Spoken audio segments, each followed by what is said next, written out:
지배하는 방향으로 흘러가게 되어 있습니다. 보통 이제 성경에서도 또 상담학에서도 인간의 행동은 생각, 감정, 의지 여기에 의해서 결정된다. 우리가 그렇게 잘 알고 있죠. 성경 오래전부터 그것에 대해서 이야기했습니다. 잠언서 4장 23절에 보면 모든 지킬 만한 것 중에 더욱 마음을 지키라. 생명의 근원이 이에서 난다. 마음을 지켜라. 시작점이 된다. 한번 따라 합시다. 마음에서 시작된다. 우리 개혁주의 신학에서도 인간의 중심을 마음이라고 이야기합니다. 근데 마음은 인격의 중심으로 우리는 그렇게 이해하고 있고 또 그렇게 배우고 있습니다. 결론은 우리의 마음을 누가 지배하느냐, 그 싸움을 벌인다. 하나님은 우리의 마음의 중심이 되셔서 우리를 통치하시고 우리를 지배하시기를 원한다. 내 마음의 중심에 무엇이 지배하느냐에 따라서 인생 전반적인 스토리가 달라진다. 그것이죠. 세상의 스토리는 죄가 인간의 마음의 중심에 섰을 때 불안, 또 수많은 치열한 경쟁, 더 나아가서 교만의 세상이 되어졌다. 그래서 하나님이 중심이 되는 세상, 하나님이 세상의 중심에 계시는 그런 세상, 하나님의 통치, 하나님의 나라, 다 같은 말입니다.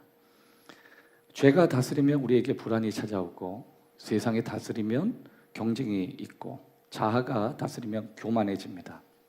근데 예수 그리스도가 우리의 중심에 오면 평안해지고 평강하게 된다. 그래서 오늘 본문 얘기하죠. 그리스도의 평강이 너희 마음을 주장하게 하라. 주장이라는 말은 지배하다, 결정권자가 되다, 심판하다, 그런 뜻이에요. 한번 따라 합시다. 심판하다, 결정권자가 되자, 지배하다. 우리 마음의 결정권자가 누구인가에 따라서 우리 인생이 달라진다. 내 마음에 무엇이 지배하느냐에 따라서 내 삶의 전반적인 영역이 달라진다. 그것입니다. 사도 바울은 골로새서를 통해서 특별히 3장에서 우리의 중심을 잡아주는 삶의 원칙, 방법, 방향, 길, 이것들을 우리에게 제시하고 있는데, 오늘 저와 여러분에게 우리의 중심을 어떻게 잡을 것인지 세 가지 핵심 진리를 골로새서 3장 중심으로 살펴보겠습니다. 첫 번째, 우리의 중심을 무언가 또는 누군가 지배하고 있다는 사실입니다. 그것을 사도 바울이 골로새서 3장 15절 본문을 통해서 우리에게 설명하고 있습니다. 다 같이 한번 읽어볼까요? 그리스도의 평강이 너의 마음을 주장하게 하라. 너희는 평강을 위하여 한 몸으로 부르심을 받아. 사도 바울은 골로새서를 통해서 모든 것엔 중심이 있다. 그것을 우리에게 설명하고 있고 골로새 교인들에게 그것을 강조하고 있는 것입니다. 저와 여러분도 마찬가지죠. 항상 우리의 중심에 뭔가가 지배하고 있습니다.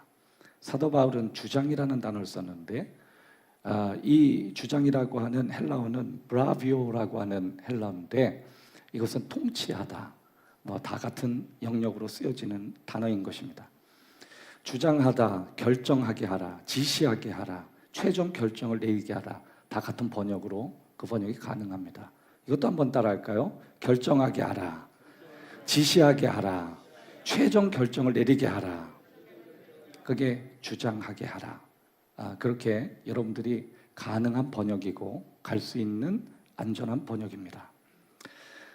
상담학적으로 말하면 내면의 자동적 사고라는 게 있습니다. automatic thought, 이런 것이 있는데 그 상담학을 하다 보면 우리의 내면에 자동적 사고를 갖는다. 특별히 내면에. 이게 무슨 뜻이냐면 우리의 내면에 학습되어진 게 계속해서 올라온다.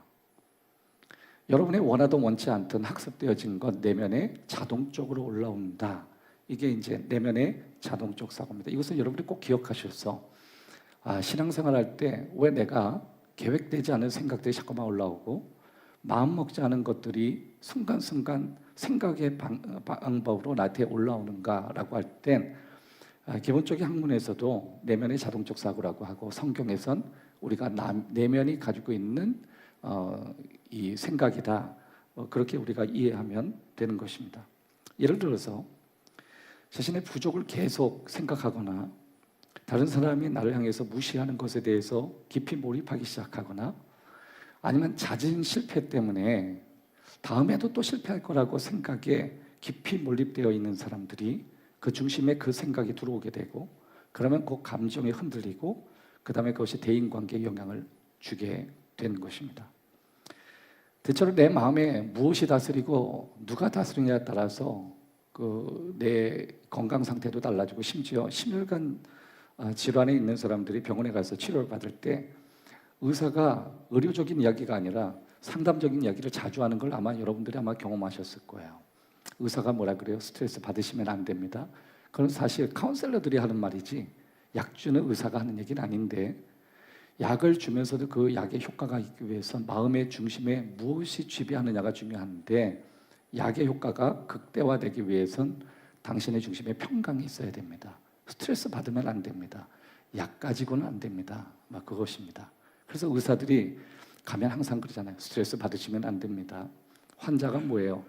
환자는 외부로부터 스트레스 받는 생각을 차단하고 그냥 안전하게 그리고 주어진 생각, 주어진 상황에서 건강하게 보호를 받는 것입니다. 여러분의 마음이 무엇이 지배하고 무엇이 중심에 있느냐에 따라서 여러분의 인생 자체가 이미 결정됐고 달라진다는 건 여러분들이 아마 잘 아실 것입니다. 성공이 중심에 있든지 누군가에게 인정받는 그런 목마름에 살든지 돈이 여러분 중심에 있든지 아니면 사람이 중심이든지 두려움이 중심이든지 심지어 여러분의 자신이 중심이든지 그것이 여러분의 왕이 되거나 여러분 인생의 중심에 들어오면 1차적으로 여러분의 마음에 평강은 없습니다. 내가 왜 평안하지 않을까? 왜 이상하게 불안할까? 왜 월요일만 되면 그리고 이미 어려움도 없는데 왜 계속 나의 마음은 자동적으로 내면에서 불안함이 찾아올까? 우울증 때문에 그런 것이 아니라 내면의 자동화 현상 때문에 그런 것입니다. 여러분 생각을 바꾸라고 많이들 이야기할 거예요. 여러분의 생각의 패턴을 바꾸고 여러분 사고의 틀을 계속 바꿔야만 그 여러분의 내면에서 건강한 생각들이 올라온다. 이것은 뭐 여러분이 알고 있는 병원 치료나 아니면 여러 목사님들이 설교할 때도 일치되는 그러한 내용입니다. 그런데 사도 바울도 우리의 마음의 지배, 너의 마음의 결정, 그리스도가 하게 하라. 그리스도가 오게 되면 여러분의 마음에 뭐가 생기죠? 평강이 생기죠. 여러분 생각보다 사람의 건강이 특별히 이게 혈압에 대해서 문제가 있는 분들이 그러니까 마음의 스트레스하고 굉장히 연관이 자주 있습니다. 스트레스를 덜 받고 또 심신이 안정되면 대체로 자기의 혈압이 어느 정도 잡히는 경우가 있다. 뭐 그런 얘기를 많이 한 것 같아요. 요새 여러분의 뉴스에서 부산의 아주 유명한 목사님, 뭐 CTS나 여러분이 알만한 제가 아시는 분은 또 그 목사님의 설교를 즐겨 하시더라고요. 너무 충격받았던 것들이 뭐죠? 목사님 매스컴에서 드러난 건 정말 일반 쌍욕을 그렇게 많이 한다. 너무너무 놀랐죠. 제가 중학교 때까지가 제가 욕에 한 획을 그었거든요. 중학교 때, 초등학교 때까지는 욕 진짜 잘했습니다. 제 주변에 생태군이 안 좋은 데 살아서 형들이 단어를 배워야 되는데 욕을 가르쳐줘서 힘들었어요. 처음에 기도만 하면 막 하나님 앞에 구하는데도 욕이 나오더라고. 그런데 성령을 받고 나서 욕을 잃어버렸죠. 야, 그런데 그 목사님 그리 유명한데 욕을 그렇게 많이 하나. 근데 이제 저도 그 부분에 여러분이 접할 줄 알고 저도 매스컴에 봤습니다.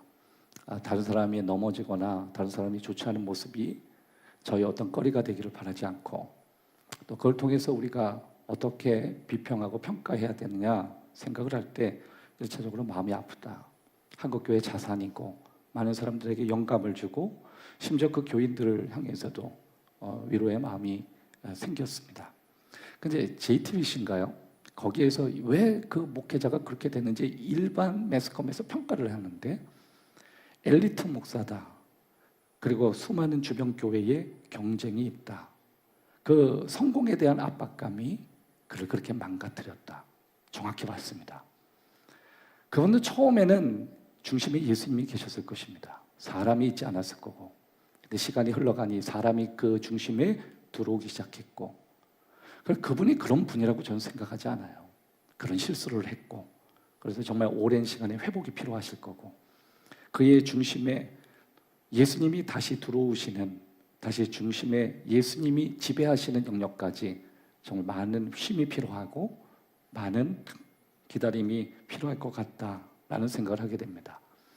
매스커는 그분이 돈 때문에 그렇게 된 게 아니라 성공에 대한, 또 주변의 어떤 인정에 대한 욕구가 그분을 그렇게 망가지게 했다, 그렇게 평가하더군요. 여러분 마음 안에 두려움이 중심이 되신다면 여러분 다른 형태로 망가질 것입니다. 여러분의 내면 안에 돈이라고 하는 것이 중심에 들어오면 여러분 다른 형태로 여러분의 자동화적으로 여러분 내면 속에 가치들이 올라오게 될 것입니다. 아무튼 이런 것들이 다 왕이 되면 더 불안해요. 목사님 얼마나 불안하셨을까? 얼마나 우리가 보면 참 많은 성도들이 있었고 건물도 좀 크던데 뭐가 저렇게 불안해했을까? 여러분 좌우에 있는 성도들 바라보십시오. 우리 젊은이들 집 한 칸 없어도 저렇게 행복하고 기쁜데, 여러분 차도 있고 집도 있고 또 카드 쓸 수 있는 크레딧의 한도도 높으신데 뭐가 그렇게 불안하십니까? 자, 좌우에 있는 분하고 인사합시다. 평안하시죠? 인사 좀 합시다. 뭐가 그렇게 불안하시죠? 그 불안은 여러분의 병이 아니라 여러분의 내면의 자동화 때문에 그렇습니다. 여러분 늘 불안을 학습하셨던 거예요. 심지어 어릴 때부터 지금까지 방금 중심에 주님이 아니라 신앙생활을 하면서 다른 것들이 들어오기 시작한 것입니다. 그리스도의 평강이 너의 마음의 중심이 되어야 한다. 사도 바울이 우리에게 전공을 찌르는 핵심을 던져주는 것입니다. 마음이 평안하면 해요. 볼품이 있어서? 아니요. 아무런 보여줄 게 없는데 내가 보여줄 수 없기에 하나님은 그런 아무것도 아닌 나를 통해서 보여줄 수 있는 것이 많으시기 때문에 그렇게 불러주신 것입니다. 여러분 그곳에 지금 미사일이 오가고 서로를 향해서 총구를 두고 있는데, 그러면 우리는 이런 생각을 할 수 있죠. 저 빨리 이스라엘 땅에 미사일도 끝나고, 그리고 미사일도 이제 미사일 다 내려놓고 서로를 향해서 총구도 거두고 조용한 상태, 그게 예루살렘의 평화이냐? 그건 아니라고 하는 거예요. 평화, 성경이 말하는 평화는 압력이 없는 상태가 아니에요.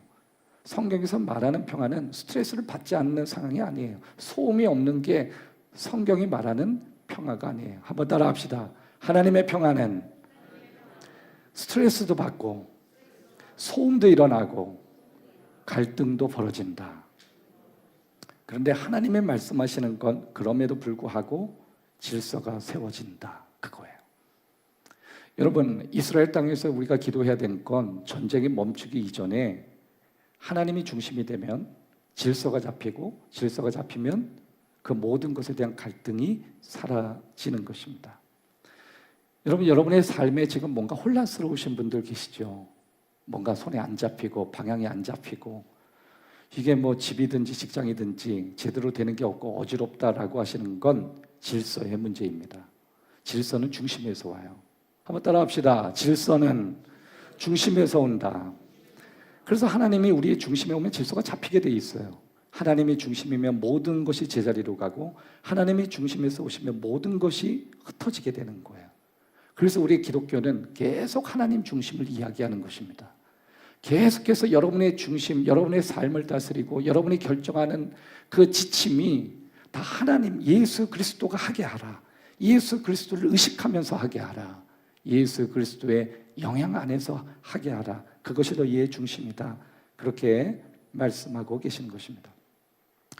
여러분 저는 운전할 때 가끔씩 도로 사정이 좋지 않아서 움푹 파인 도로를 지난 적이 있어요. 여러분도 아마 있으실 거예요. 깜짝깜짝 놀라죠. 타이어를 새 거로 갈았는데 그런 도로를 만나면 상당히 기분이 안 좋습니다. 펑 소리가 나요. 근데 여지없어요. 나중에 가면 뭐가 휘어져 있어요. 핸들은 멀쩡한데 굳이 그렇게 펑 했다고 우리가 정비 쪽에 갈 필요는 없고, 내가 뭔가 차에 문제가 있다. 어떻게 할 수 있냐면 핸들을 똑바로 잡고 이것을 손에서 떼어서 여러분이 고속도로에서 그냥 엑셀을 밟고 가면, 흔들림 없이 똑바로 가면 휠 얼라이먼트가 휘지 않았을 것이고, 여러분은 분명히 똑바로 되는데 이게 옆으로 휘면 여러분은 감지하지 못했는데 그 안에 휠이 휜 거예요. 그래서 타이어를 갈 때 거기서 막 얼라이먼을 잡아준다, 막 그렇게 얘기합니다. 여러분, 하나님이 우리의 삶에 평화를 주신다는 건 바로 그 우리 삶의 다양한 그런 어떤 움푹 파인 삶의 내용을 만날 때 휘어져 있는 우리의 삶의 방향을 잡아주시는 것입니다. 우리의 핸들이 휘었다는 걸 가르쳐 주시고, 그래서 정상적으로 갈 수 있도록 우리의 삶을 이끌어 주시는 것입니다. 전 여러분을 격려하고 위로하고 싶은데요, 지난 한 주 동안 여러분 정말 행복하고 너무 좋았던 하루를 보내신 기억이 혹시 있는지 여러분에게 묻고 싶습니다. 혹시 그렇지 않다면 아마 여기에 대부분의 어떤 중년이 넘으신 분들은 집에 들어오자마자 배우자와의 편하지 않은 대화를 했을 수 있고, 아마 오늘 이 예배 들으시고 온라인으로 들으시는 분 중에는 여러분의 자녀들의 문제 때문에 한 주간 너무 힘들었던 분이 계실 수도 있고, 여러분이 만나는 친구와 대화가 여러분의 이야기는 아니지만 그것이 마치 앞으로 여러분의 이야기가 될 것처럼 두려울 수도 있을 수 있고, 심지어 여러분의 직장 동료와 갈등이 생겨서 너무 힘들어할 수 있는 상황이 지난 한 주간이 여러분이었을 거라고 또 예상할 수 있습니다. 뿐만 아니라 요새 많이 재정적으로 힘들 텐데, 여러분이 재정적으로 구덩이에 빠져서 도저히 이 재정적인 문제를 은행권에서 해결할 수 없어서 정말 힘들고 가슴이 짓눌리는 상황을 한 주간을 보내실 수 있는 그런 분도 아마 계셨을 거라고 생각합니다. 재정적인 압박에 움푹 파인 도를 지내기도 하셨을 것이고, 여러분이 예상하지 못한 다양한 문제를 만났을 것이고, 또 여러분이 겪어보지 못한 다양한 난관들을 한 주간 여러분이 만나셨을 것입니다. 살다 보면 재정의 어려움을 겪습니다. 하나님이 지켜주시지만 기근도 오고, 또 여러 가지 거절감도 경험하고, 예상치 못한 병원에 가서 편하게 갔는데 신체적인 진단을 받는데 그것이 정말 불안하게 만드는 요소가 지난 한 주간이었을 수 있다고 생각합니다. 여러분의 어떤 감정이 잡히셨는데 도저히 그 감정에서 빠져나올 수 있는 그 희망이 보이지 않은 것만큼 깊이 빠져있는 여러분의 감정, 이게 우울증인가? 지금 병원의 진단을 받고 약을 먹어야 되는가? 아니면 내가 내 의지로 내 감정을 이겨야 되는가? 한 주간 그렇게 움푹 파인 도를 지나가신 분이 있었을 거라고 생각합니다. 그것이 다 여러분의 삶을 흔들어 놓는 것입니다. 여러분의 삶이 여러분을 덮기도 하고, 또 여러분의 삶이 여러분 자신을 덮어버릴 때, 여러분을 흔들어 놓을 때, 그런 상황이 지난주에 여러분의 혹시나 있거나 그 전에 여러분에게 그런 일이 있었다면 오늘 제가 여러분에게 묻고 싶은 질문이 있습니다. 여러분에게 그런 움푹 파인 난관을 만날 때 여러분 안에서 무엇이 드러났습니까? 여러분에게 그 움푹 파인 불안함이 여러분을 집중해서 공격할 때 여러분 무엇이 일어났습니까? 여러분의 언어, 여러분의 표정, 여러분이 살아가는 삶의 일상의 내용 안에서 어떤 감정이 일어났고 무엇이 여러분을 힘들게 했는지 혹시 여러분 스스로가 체크할 필요가 있다고 생각합니다. 여러분의 밑바닥에 부딪히거나 아니면 인생의 구덩이에 탁 부딪혔을 때 여러분 포기했는지, 그럼에도 불구하고 하나님을 계속 신뢰하겠다고 믿음으로 나아갔는지, 사도 바울이 우리에게 골로새서를 통해서 던지는 질문이 바로 그 도전이고 질문이기도 하는 것입니다. 우리에게 어떤 상황이 닥치든, 우리에게 어떤 도전 가운데 움푹 파인 곳에 우리가 가든, 우리가 살아왔던 삶의 질서가 어디에서 엉클어지든 우리를 지배하는 것이 그것을 통해 드러날 것입니다. 여러분이 만약에 재정적인 것이 여러분의 중심이었다면 그 중심으로 여러분이 드러나게 될 것이고, 그럼에도 불구하고 여러분이 신앙을 붙드는 중심이 그리스도였다면 비록 움푹 파인 납득 안 되는 상황을 만났어도 드러나는 것은 예수 그리스도의 평강이었을 것입니다. 전 여러분들에게 여러분 중심에서 평안함이 계속 물러오기를 주의 이름으로 축원합니다. 예수께서 여러분의 중심을 잡아주시기를 바랍니다. 여러 가지 다양하게 원하지 않은 사건을 각기에서 만날 것인데 예수 그리스도께서 저와 여러분을 잡아주셔서 망가지지 않도록, 우리의 신앙이 꺾이지 않도록 저와 여러분과 여러분의 가정과 여러분의 삶 속에 그런 은혜를 주시기를 주의 이름으로 축원합니다. 두 번째, 우리의 중심을 지배하는 것은 관계에서 드러납니다. 본문 다시 한번 제가 읽어드릴게요. 그리스도의 평강이 너의 마음을 주장하게 하라. 너희는 평강을 위하여 한 몸으로 부르심을 받았나니 너희는 또한 감사하는 자가 되라. 여기서 그리스도의 평강이 너의 마음, 그리스도와 우리의 관계를 설명하고, 너희는 평강을 위하여 한 몸으로 부름을 받았다. 일치된 사람을 주지 않고 차이점이 있는 사람, 차이점이 있는 상황을 자꾸만 주실까요? 하나님의 계획입니다. 여러분, 여러분의 자녀가 여러분과 같지 않나요? 가끔 내 생각 같지 않고 내 마음 같지 않고 또 내 뜻 같지 않아서 속상할 때가 있습니다. 그러나 부모와 자녀의 관계는 일치된 관계가 아니라 경계가 있는 이 상황이라는 걸 이해한다면 우리가 좀 더 믿음으로 잘 우리 자신을 관리할 수 있고 지킬 수 있는 것입니다. 아무튼 말이 좀 빗나갔는데, 그리스도의 평강이 너를 지배하라 라고 했을 때 고린도 교회의 그 다양한 출신, 다양한 성향, 다양한 사람들이 꼭 너와 같기를 기대하지 마라, 그 뜻이에요. 그리스도의 평강이 너에게 있게 하라. 그러면 신앙생활 아주 편합니다. 막 그런 사람도 있고 저런 사람도 있고 나와 맞는 사람도 있고. 그렇다면 그것도 재밌어요. 교회에 있다 보면 나와 꼭 맞는 사람 하나 나오거든요. 그럼 목사님 저랑 맞는 사람 완전 없는데요. 그건 좀 여러분의 성격에 문제가 있을 수도 있는 거예요. 그건 어떻게 이렇게 많은 사람의 MBTI가 여러분과 맞지 않는 사람이 다일 수가 있어요. 그건 말이 안 되죠. 과학적으로 안 맞아요. 따라합시다. 과학적으로 말이 안 된다. 여러분이 까탈스럽든지, 죄송합니다. 넘어가겠습니다. 여러분, 고린도 전서에 우리들에게 설명하는 것은 몸의 한 부분이 전체가 아니다, 이것을 강조한 것입니다. 지체라는 표현 따라합시다. 몸의 일부가 모든 것은 아니다.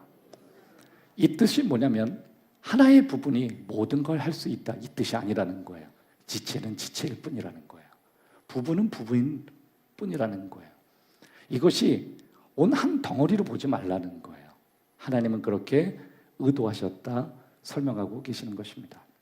그래서 우리는 서로가 도움이 되는 행동을 하는 것입니다.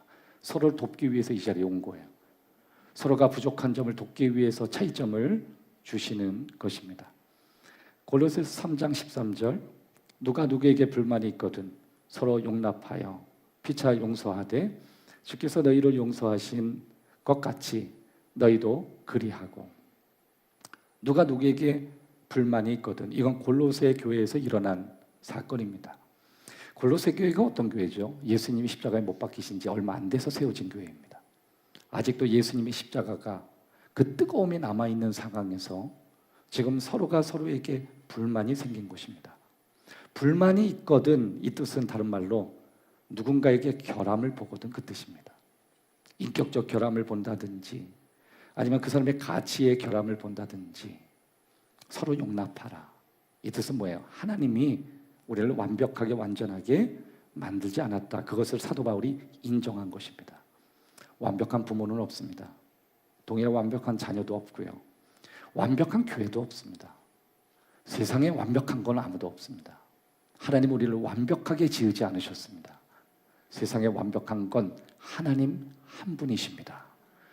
우리는 완벽한 분을 향하여 나아가도록 완벽한 분의 형상으로 만들어진 것 뿐이지 내가 완벽하게 지어진 게 아닙니다. 그래서 우리는 완벽한 분의 행동을 담고 언어를 담고 삶의 걸음을 담고 우리는 계속 하나님을 닮을 수 있는 닮음의 능력을 주신 것입니다. 그것을 저와 여러분들이 세워가고 훈련되는 놀라운 애가 있기를 주의 이름으로 축원합니다. 마지막 세 번째, 우리의 중심은 매일 반복적인 행동으로 형성되는 것입니다. 반복적인 행동. 16절, 이 말씀을 다 같이 한번 읽도록 하겠습니다. 시작.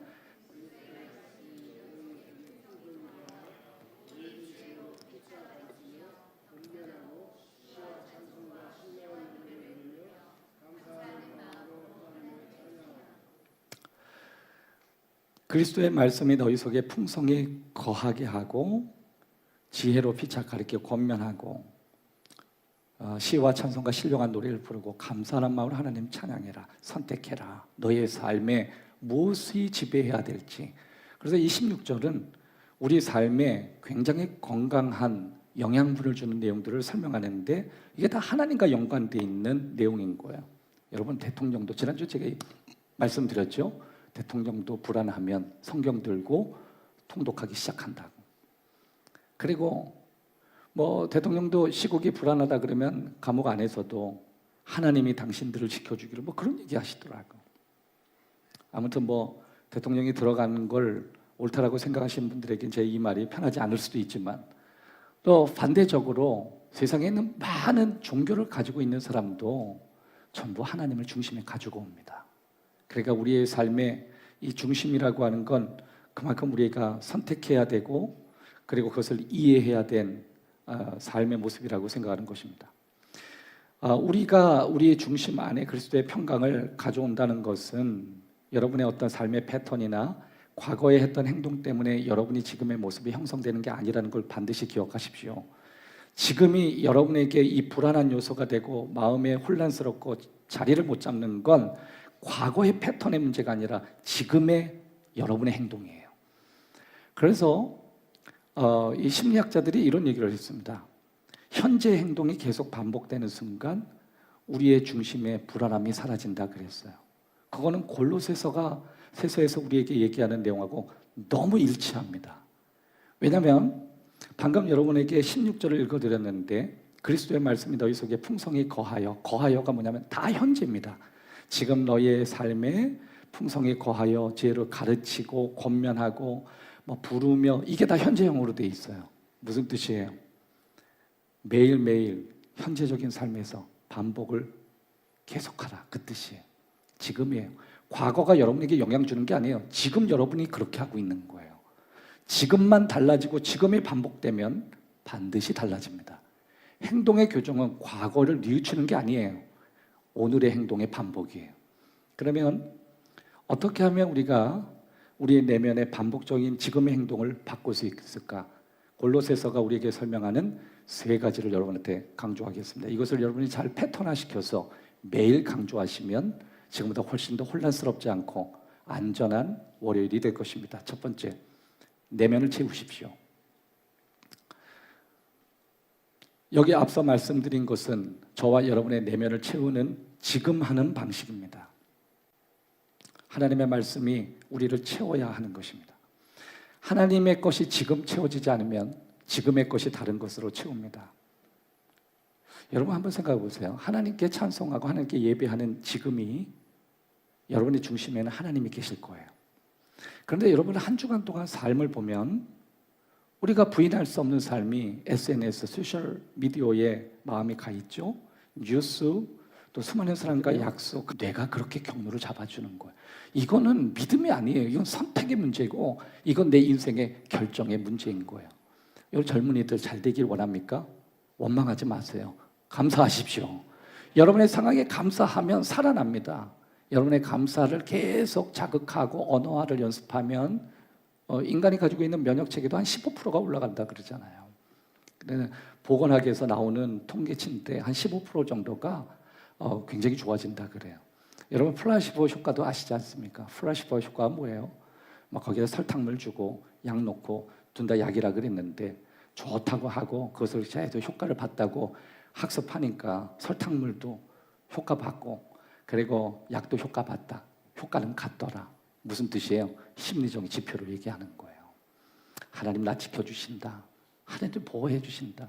여기까지 온 게 하나님의 은혜다. 여러분 교회에서만이라도 그 고백 많이 하시기를 바랍니다. 그냥 만나는 사람마다 감사하다고 얘기하십시오. 그게 여러분을 건강하게 지키는 하나님의 약속이고 바울이 주는 메시지인 것입니다. 마지막 세 번째, 말씀으로 생각을 걸러내는 필터링이 필요합니다. 마음을 주장하게 하라. 이게 이제 헬라어로 브라비오라고 하는 단어인데 이게 심판을 의미하는 거예요. 그리스도의 평강이 너의 마음의 상태를 심판하게 하라. 여러분 사람의 마음의 생각이 계속 올라오죠. 분노, 두려움, 비교, 열등감, 자책감. 이게 생각이 계속 올라오는 거예요. 그런데 이 생각이 올라올 수밖에 없거든요. 여러분, 이제 여러분의 취약한 상황으로 생각이 계속, 아까 제가 말씀드렸잖아요. 자동화된 내면의 구조 때문에 여러분이 한 주간 힘들면 그 힘든 게 2주, 3주, 한 달 계속 자동화로 돌아가게 돼 있어요. 여러분, 알고리즘이 어디서 나온지 아세요? 알고리즘은요, 인간의, 하나님 만드신 생각의 체계에서 나왔습니다. 하나님은 내가 너를 기억하면 또 기억하고 또 기억하고 또 기억한다 그랬는데, 여러분, 알고리즘은요 계속 기억을 가지고 들어옵니다. 여러분이 부정적인 걸 바라봤으면 부정적인 생각이 계속 올라오는 거고, 여러분이 희망적인 말을 하면 희망적인 말이 계속 올라오기 시작할 것입니다. 그럴 때 어떻게 하죠? 말씀으로 필터가 안 되면 여러분은 안 좋은 걸 다 드시는 거예요. 유혹을 받을 수 있어요. 유혹을 받았다고 그 사람이 나쁜 게 아니에요. 예수님 유혹을 3번이나 받았잖아요. 예수님이 3번 받으면 저와 여러분은 300번 받을 거예요. 여러분, 이걸 아주 머릿속에 담고 가십시오. 따라합시다. 유혹을 받았다고. 다시요. 유혹을 받았다고. 나쁜 사람이 아니다. 예수님도 유혹을 받았어요. 줄이시니까 3번이나. 여러분, 어떤 사람은 20번 유혹을 받았을 거고, 어떤 사람은 200번 받았을 거고, 어떤 사람은 1000번을 받았다고 틉시다.